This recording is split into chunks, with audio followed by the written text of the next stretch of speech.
You never forget the sound of your own key failing in the lock of the house you bled for. Not the friendly click of a bolt sliding home, not the welcoming thud of tumblers falling into place. This was different. A sharp, metallic rejection. A sound that said, "You don't belong here anymore." I stood on the porch I'd painted 3 times over, 30 years, grocery bags in one hand and a bag of homemade cookies in the other, and tried my key again. The Arizona sun was warm on my shoulders, but I felt cold, so cold. The key that had worked for 3 decades, the key to the house I'd bought, paid off, and still lived in, now turned uselessly in a lock that no longer knew me. That's when I saw it. The new deadbolt. Brass and gleaming, expensive looking. My hand started to shake. I rang the doorbell, my own doorbell, the one I'd installed myself, and waited. David opened the door. My son, my only child. But he didn't swing it wide. He stood in the gap, his body blocking the entrance, and looked at me like I was an unwelcome visitor. "Mom, what are you doing here?" The question felt like a knife. What am I doing here? At my own house? Where I still lived? In the small guest room he'd moved me into 3 weeks ago? "David, my key doesn't work. I just went to the store." He didn't even pretend to be surprised. "That's because I changed the locks." The world tilted. The grocery bag slipped from my grip. The cookies, chocolate chip, bought for Emma and Jacob as they requested when I was leaving in the morning, fell to the porch, the bag splitting open, cookies scattering across the welcome mat I'd bought. "Why would you? I don't understand. Did anything happen? I left here just 2 hours ago." And then he said it, the sentence that would split my life into before and after. "Mom, you don't live here anymore. We need the space for our real family." Real family. The words hung in the desert air, shimmering with cruelty. I saw Chloe, my daughter-in-law, hovering in the hallway behind him, not meeting my eyes. I heard my grandchildren, Emma and Jacob, laughing in the backyard, 7 and 5 years old. They didn't know their father was erasing their grandmother. "Real family?" I repeated, my voice barely a whisper. "David, I'm your mother. I live here." "Lived here," he corrected, his tone sharpening with impatience. "Past tense. You signed the house over to me 3 months ago. It's mine now. And Chloe and I need the space. We can't have you taking up a room when we need it for other things." My legs felt weak. "Where am I supposed to go?" He shrugged. "You'll figure it out. You always do. But we need you out today. We've already cleared out the guest room." I just stood there, staring at this stranger, wearing my son's face. "I see," I said quietly. I looked down at the scattered cookies, the broken chocolate chips glinting in the sun like shattered dreams. Then I walked back to my 15-year-old Honda, the car I'd been driving since David graduated college, because I'd put every spare dollar into his education. I drove away with nothing but my purse and the clothes on my back, away from the house I'd bought with blood and sweat, away from my son who just made me homeless, away from the life I'd built for 30 years.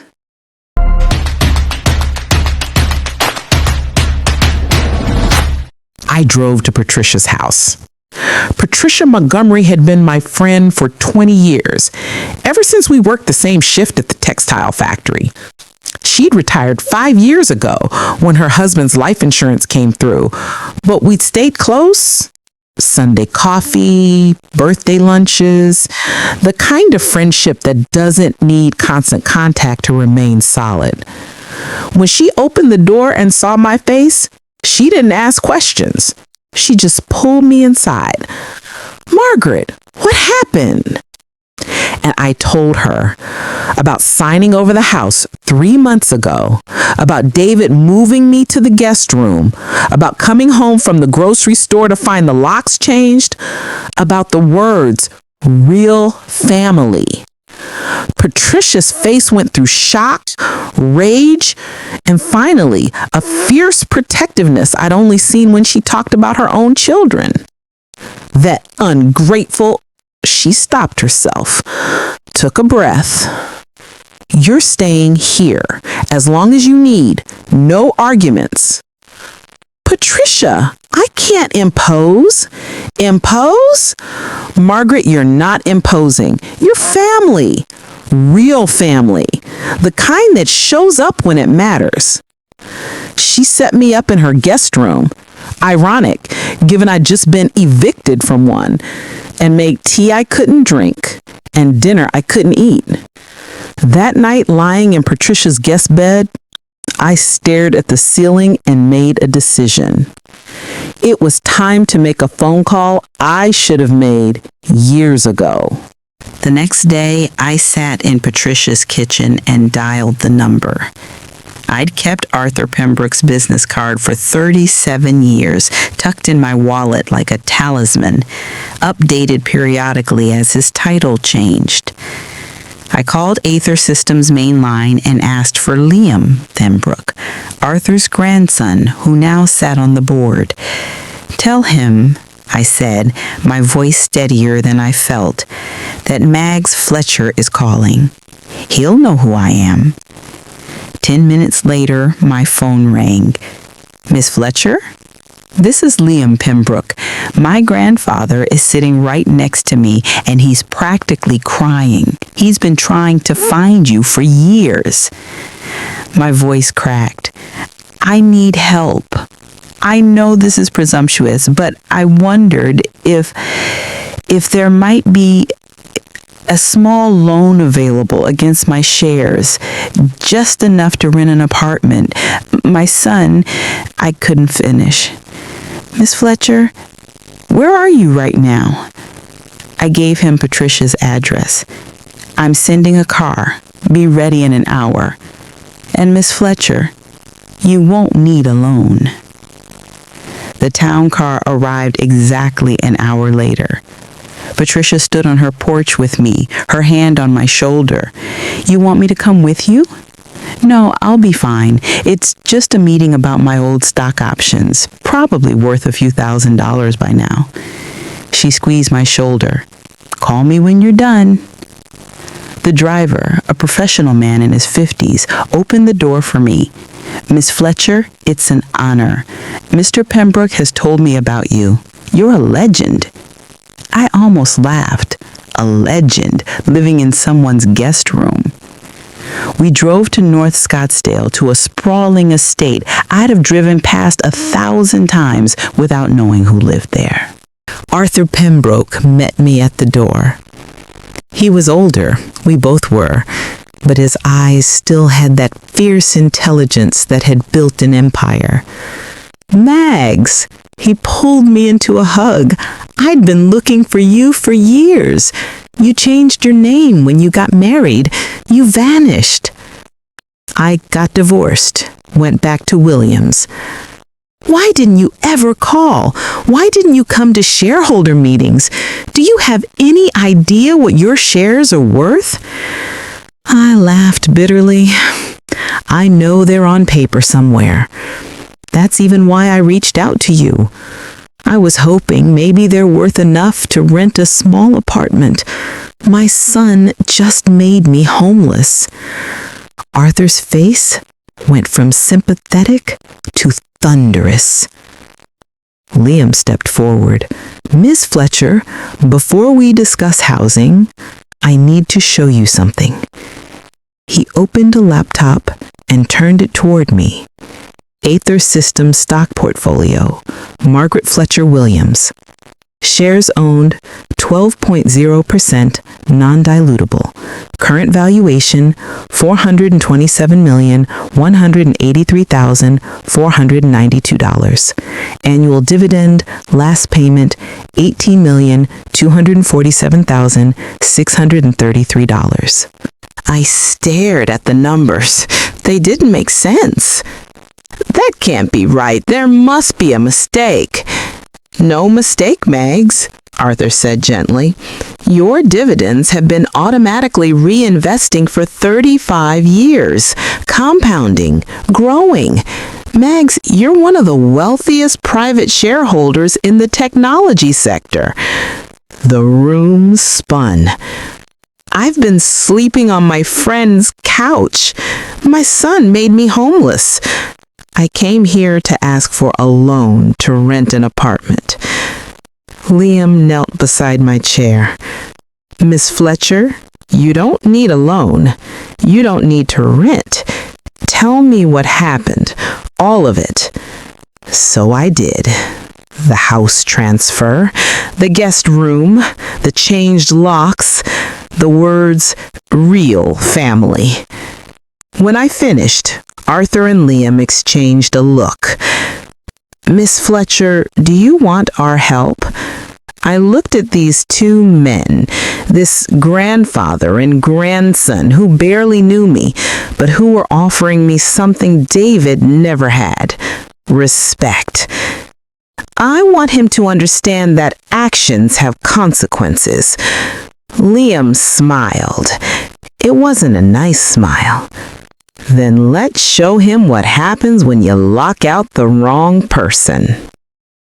While we were talking strategy, my phone rang. Chloe. I stared at the screen, my thumb hovering over the decline button. Answer it, Liam said. Put it on speaker. I did. Margaret? Finally! I've been calling since morning. Chloe's voice was syrupy sweet, completely at odds with the woman who'd stood silently while her husband made me homeless. I just wanted to check on you, make sure you're okay. Where are you staying? I looked at Liam. He nodded. I'm staying with my friend, Patricia Montgomery, on Saguaro Drive. Oh, that's good. I'm so glad you have somewhere to go. A pause. I was thinking, you left so quickly, you didn't take any of your things. I'd hate for you to be without your belongings. Why don't I bring them to you? I could come by this afternoon. I wanted to say no, wanted to tell her I didn't need her fake kindness, but Liam was writing something on a notepad. Let her come. We need to see who she really is. That would be kind of you, Chloe. Thank you. Of course, that's what family does. I'll see you soon. She hung up. Arthur was already on his phone. I'm sending Liam and the driver to take you back when we're done. I want them to stay with you to see when she arrives and what she does. I dialed Patricia's number. She received instantly and spoke in a worried and suspicious tone. Margaret, what's going on? It's a long story, but Patricia, Chloe is coming. She's bringing my things. That witch has some nerve. I know, but I need you to trust me. Can you just ask her to wait if she comes before me? I'm coming back with James and Liam. They want to meet her. Patricia's tone narrowed. You're up to something. Maybe. I'll explain everything tonight, I promise. Liam was already setting up next steps, but in the back of my mind, I was thinking about Chloe, about Patricia, about what could happen. I got a call an hour later. Patricia, her voice shaking with rage. "Margaret, you need to come back. Now. That woman," she could barely speak, "that woman just dumped her things at my gate like you were trash." "What happened? Tell me everything." Patricia took a breath, trying to calm herself. "She showed up in that Mercedes of hers, looking like she was doing me a favor by showing up in my neighborhood. She knocked on my door with this fake sweet smile and said, 'I'm Chloe Williams, Margaret's daughter-in-law. I brought her belongings. I thought it was so thoughtful to make sure she has her things since she only left with her car that day.'" Patricia's voice dripped with contempt. I tried to be civil. I said, "Margaret just stepped out, but we can bring the boxes inside and you wait for her." And she said, "Oh no, I can't possibly wait. I'm in a hurry." So I said, "Then at least help me carry them in." And on our way to the car, that's when I made the mistake of saying, "You know, even if she offended you somehow, this is wrong. Making her homeless, your husband doing this to his own mother, that's evil. You should talk to him, make him see reason." Patricia's voice rose. Margaret, her face changed like I'd slapped her. She said, "Offended me? She offended us? That woman has been a burden for years. Do you know how many times David had to support her? How much money we spent on her? And she lived in our house for 3 months rent-free, taking up space we needed." I closed my eyes. There it was, the real Chloe. Patricia continued. I tried to argue with her. I said, "That was her house. She bought it. She paid it off. She gave it to your husband as a gift." But she just got nastier. Said, "Well, it's his house now, and we needed the space for our real family, not some old woman who won't let go." Patricia was crying now, angry tears. Then she went to her car, pulled out 4 boxes, and started dropping them at my gate. Not inside, at the gate, like you were garbage. And she said, "I took the time to pack her things. I drove all the way here, and this is the thanks I get? You people are unbelievable." Then she got in her Mercedes and drove away. Liam and Arthur were listening to the whole thing on speaker. Liam stood up. "We're going back. Now." When we pulled up to Patricia's house, the sight stopped me cold. 4 cardboard boxes sat on the ground outside Patricia's front gate, not even inside the property line, on the public sidewalk where anyone could take them. My boxes, my life, dumped like trash. Patricia stood on her porch, her arms crossed, her face a mixture of fury and heartbreak. James parked the car, and I stepped out, Liam right behind me. Patricia ran down the steps. "Margaret, I'm so sorry. I tried to stop her. I tried to make her see." "I know." I pulled her into a hug. "It's not your fault." Liam was already on his phone. "We need a moving truck and a storage unit." Actually, he looked at me. "Miss Fletcher, how do you feel about buying a house today?" I stared at him. "Today?" "Today. My grandpa has connections with every real estate broker in Scottsdale. We can have you in a house by tonight, fully furnished if needed. You're not staying in a guest room, and you're certainly not leaving your belongings on a sidewalk." Patricia looked between us, confused. "Margaret, what's going on? Who are these people?" I took her hands. "Patricia, remember how I told you I used to work for a tech company before David was born? The startup, yes. That startup is now worth billions, and I own 12% of it." Patricia's mouth fell open. "I'm worth $427 million, and I didn't know until 2 hours ago." Patricia sat down on her porch steps, just sat down, stunned. But you've been living so modestly. You drive a Honda. You shop at discount stores." Because I didn't even know it was that much as I was saving it. For David, for my grandchildren. I never touched it. And look at the boxes on the sidewalk. And my son just dumped me like trash. Liam crouched down beside Patricia. Miss Montgomery, I'm Liam Pembroke, and I need you to know something. Your friend here isn't just wealthy. She's one of the most important people in tech history. She built the foundation of Aether Systems, and we're going to make sure she's taken care of.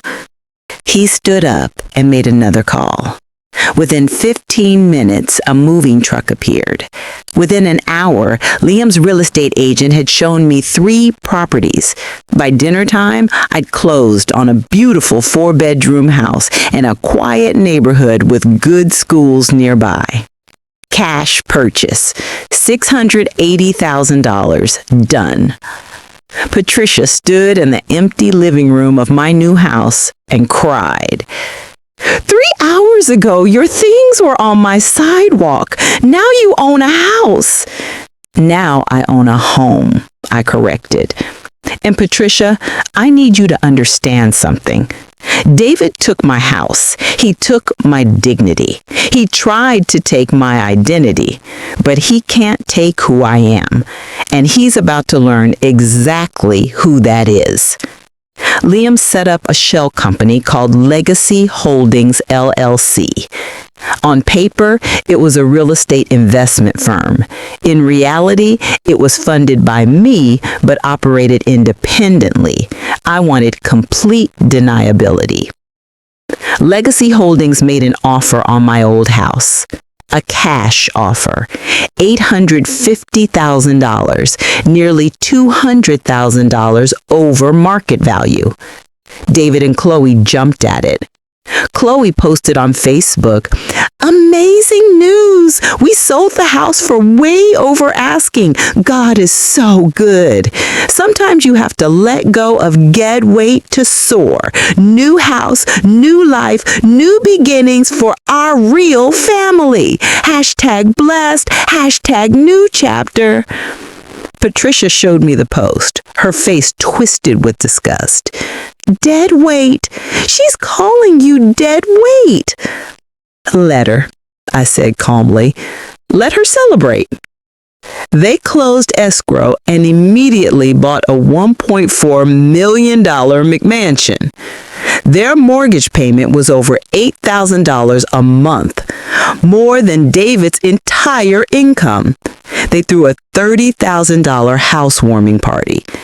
They were bleeding money, and they had no idea the clock was ticking. I changed my mailing address with Aether Systems to David's new mansion.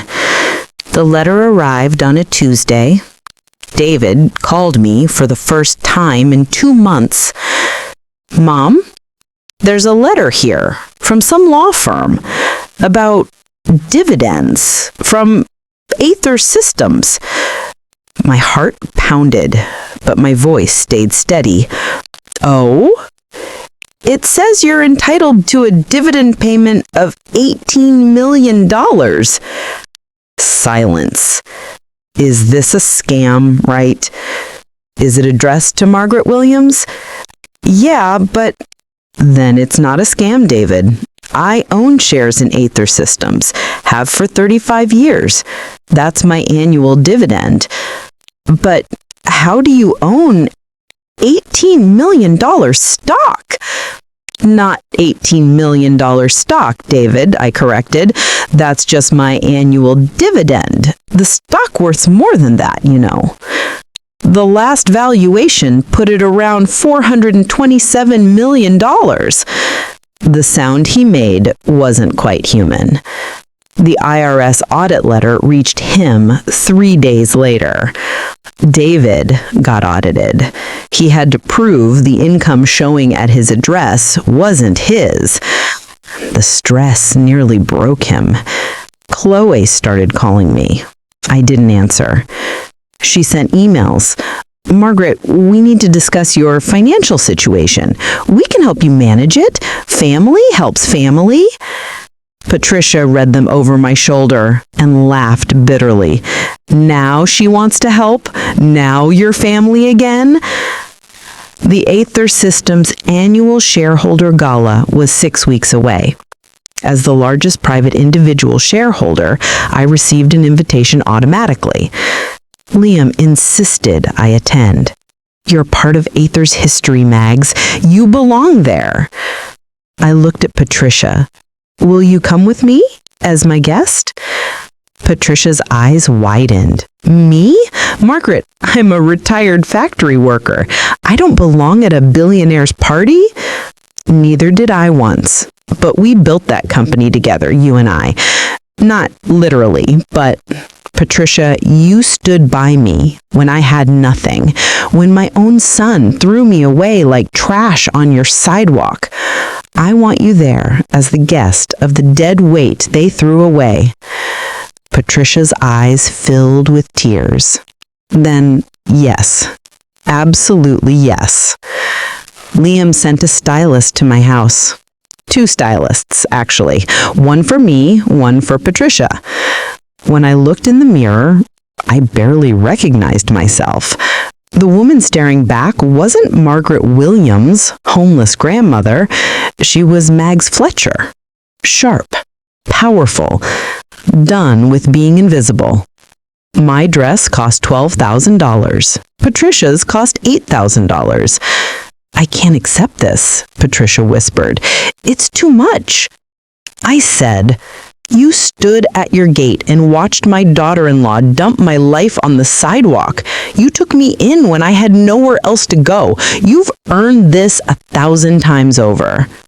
The night of the gala, Patricia and I arrived together in the car Liam sent. The Phoenician resort was spectacular. Crystal chandeliers, ice sculptures, champagne fountains. Patricia clutched my arm. Margaret, I don't know if I can do this. Yes, you can. Hold your head high. We belong here. Liam met us at the entrance. Ladies, you look stunning. Mags, are you ready for the honor? Ready. We'd been inside maybe 20 minutes. Patricia wide-eyed at something, whispering, "Is that who I think it is?" That's when I saw them. David and Chloe, standing near the champagne fountain, looking desperately out of place. His suit was off the rack. Her dress was trying too hard. They didn't belong here.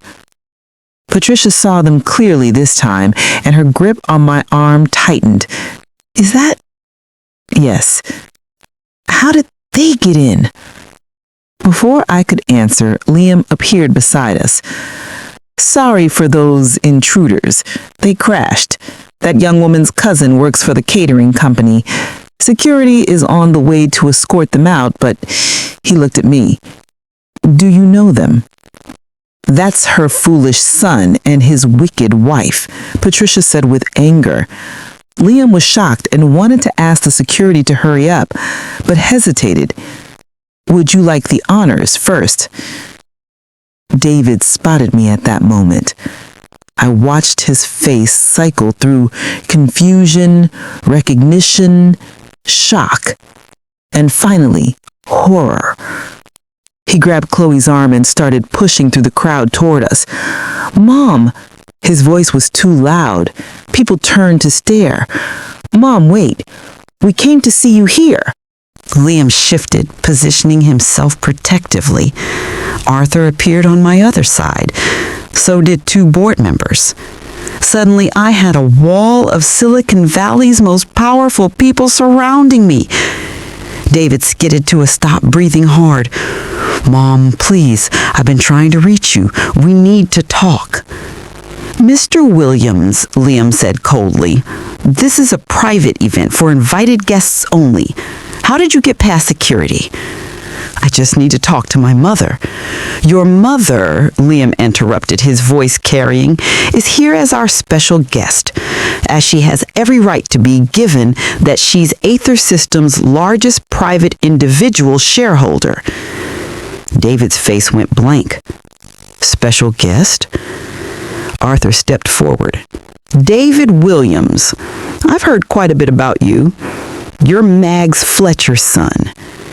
Mags, your mother worked with me 37 years ago. She was brilliant. She built the foundation of this company, and when she left to raise you, I gave her 12% of Aether Systems. He let that sink in. Do you know what 12% of Aether is worth? David couldn't speak. About $427 million, plus annual dividends of $18 million. Chloe made a sound like she'd been punched. The crowd was gathering now, sensing drama. I finally spoke, my voice calm and clear. Hello, David. Mom, we didn't know. You never told us. Why didn't you say anything? Would it have mattered? Would you have treated me differently if you'd known I had money? No, but you made me homeless, David. You took the house I bought that I lived in for 30 years, and you made me move into a guest room. Then you changed the locks while I was buying groceries. Groceries for your children, actually. The chocolate chip cookies I dropped on the porch, those were for Emma and Jacob. The crowd was dead silent. You told me I wasn't your real family. You needed space for your real family. Patricia stepped forward beside me, her voice shaking but fierce. And then your wife came to my house where Margaret was staying because she had nowhere else to go and dumped her belongings on the sidewalk. Not even inside my gate, on the public sidewalk, like she was trash. Chloe's face went white. Real family. That's what you called it. Well, David, let me show you what real family looks like. I turned to Lim, who'd arranged for a microphone. Within minutes, I was on the small stage where announcements were made. Good evening, everyone. I'm Mags Fletcher. Some of you know me as Margaret Williams. I was one of Aether's original 12 employees. And tonight, I'm announcing the establishment of the Aether Williams Foundation. Initial endowment, $50 million. Applause started. This foundation will support single mothers in STEM, education, childcare, housing, because I know what it's like to choose between career and raising a child alone. I know what it's like to sacrifice everything, and I know what it's like when that child decides you're disposable. I looked directly at David. I'm also establishing educational trust funds for my grandchildren, Emma and Jacob Williams, $10 million each, accessible at 25, for college, housing, whatever they need, with one condition: their father has no access, no borrowing, no control. David's face crumpled. As for my newly acquired estates, I'm rewriting my will.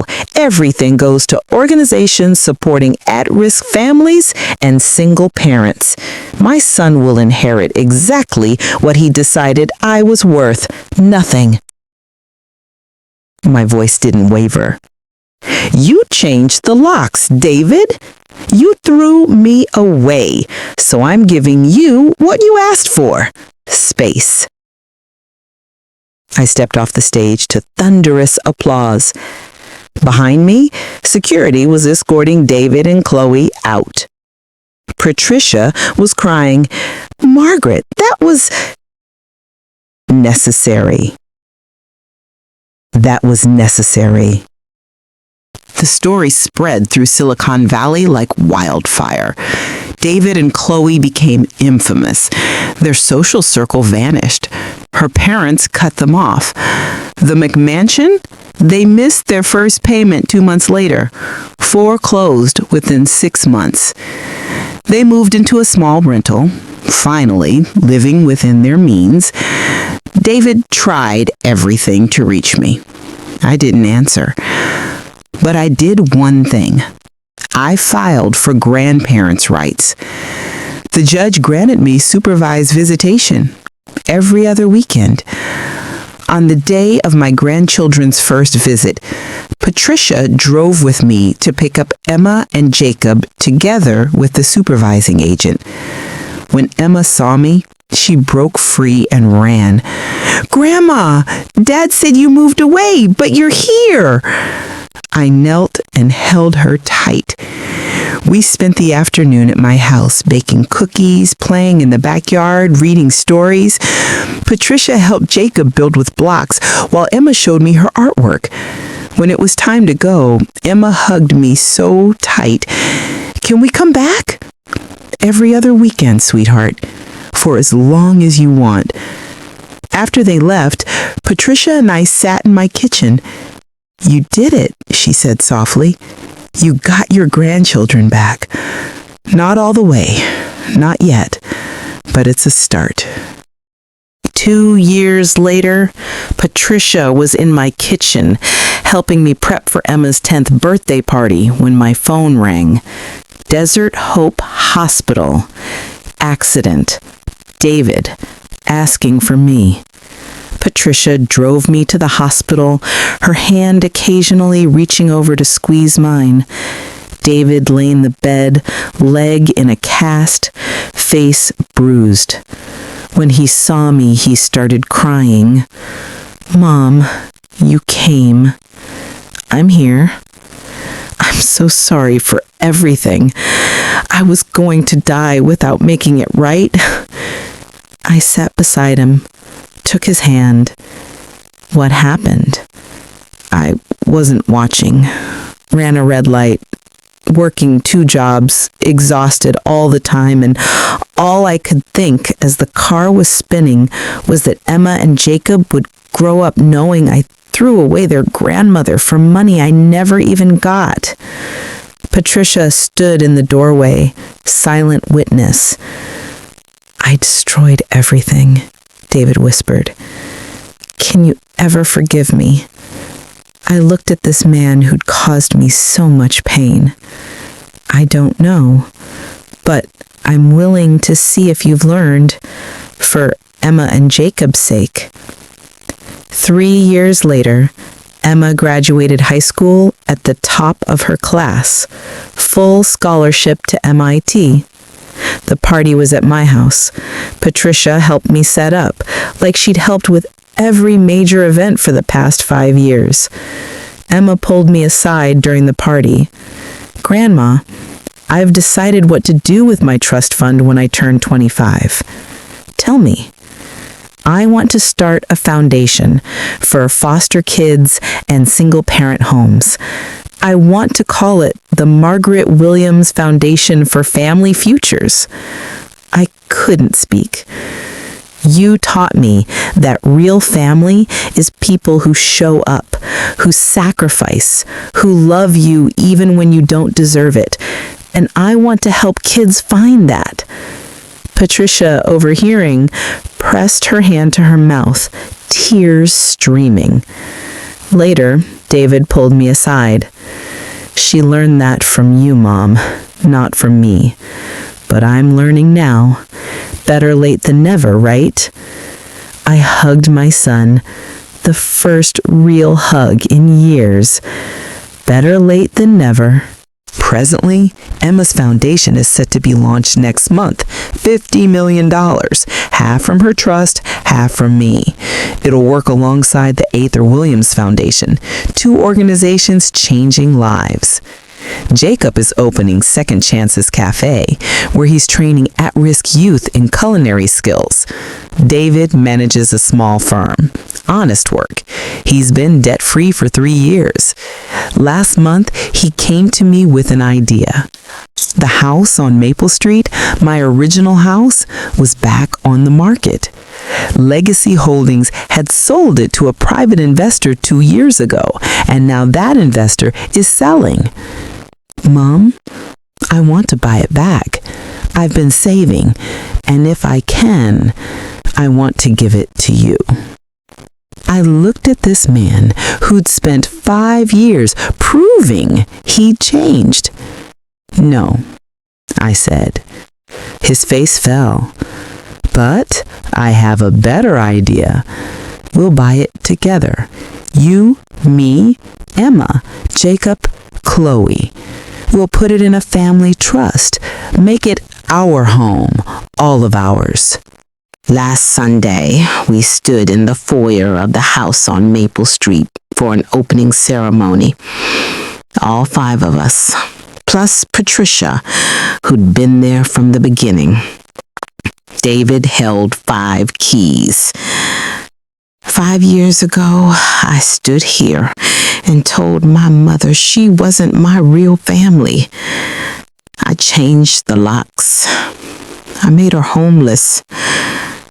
Emma and Jacob were watching quietly. I can't undo that, but I can promise no one gets locked out. Ever. This is our home. He handed out the keys. Patricia was crying. Margaret, look how far you've come, from my sidewalk to this. We had our first family dinner that night. All of us around the old table David had refinished. Emma stood up. I want to say something.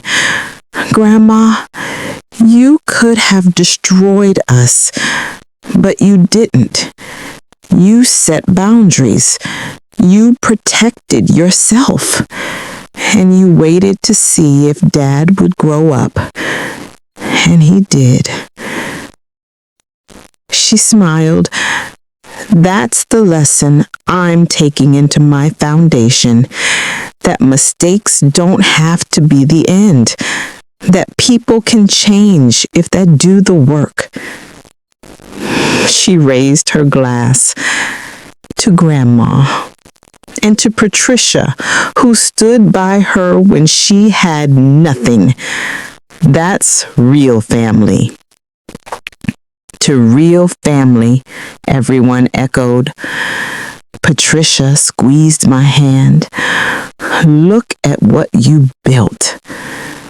And sitting there, in the house I'd bled for, I realized the key that didn't work 5 years ago, that lock that rejected me, it wasn't the end. It was the beginning of understanding my worth, of building boundaries, of learning that real family isn't about blood or money. It's about choice. Every day, choosing to show up, choosing to do the work, choosing to love people because it's right, not because it's easy. David earned his key back. It took 5 years, but he earned it. And Patricia, she'd earned hers the moment she opened her door to a homeless woman and said, "Your family." Next week, Emma turns 25. Both foundations launch. The Ather Williams Foundation in its 6th year, Emma's new foundation beginning its 1st. Patricia will be on the board of Emma's foundation. The heart of the family, Emma calls her position. Jacob's restaurant opens next week too. He's hired 6 young people from difficult backgrounds. David volunteers with both foundations now, using his marketing expertise. And me? I'm at peace. Not because of revenge, not because David apologized, but because I learned something crucial. When someone locks you out, you have 2 choices. Break down the door or build something better. I chose to build. And what I built, this family, these foundations, this legacy, is worth more than any revenge could ever be. The lock that changed everything didn't just lock me out. It set me free to claim my worth, to build boundaries, to show my grandchildren and hundreds of other children that you don't have to accept being erased. That real family is the people who show up when it matters. Patricia showed up when I had nothing. Emma and Jacob showed up when I fought for them. David showed up, finally, after 5 years of work. And that's what family is. Not blood, not money, but choice.